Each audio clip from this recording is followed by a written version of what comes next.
নেটফ্লিক্সে 20 মার্চ মুক্তি পাচ্ছে খাকি দ্য বেঙ্গল চ্যাপ্টার।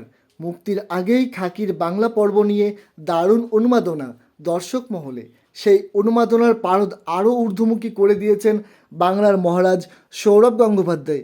কী ভূমিকা তার! এই সিরিজের প্রমোশনাল ভিডিওতে একজন পুলিশ অফিসারের চরিত্রে দেখা মিলবে তার।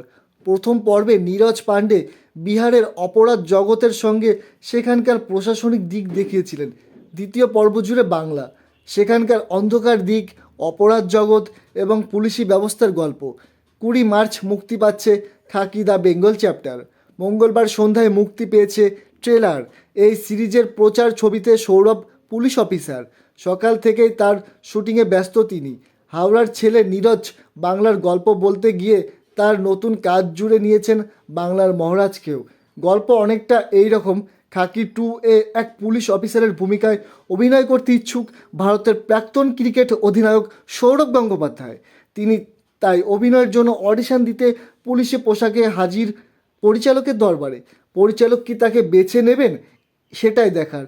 এখানে পরিচালকের ভূমিকায় অয়ন সেনগুপ্ত। মঙ্গলবার বারুইপুরের বিনোদিনী গার্ডেনে এই বিজ্ঞাপনী প্রচার ভিডিওর শুটিং শুরু হয়।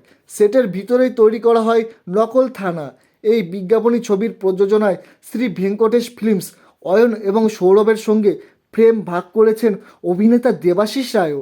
দেবাশিস সিরিজে এক সমাজবিরোধীর ভূমিকায় অভিনয় করছেন, আর বিজ্ঞাপনী ছবিতে একজন প্রোডাকশন বয়ের ভূমিকায় দেখা গিয়েছে তাকে।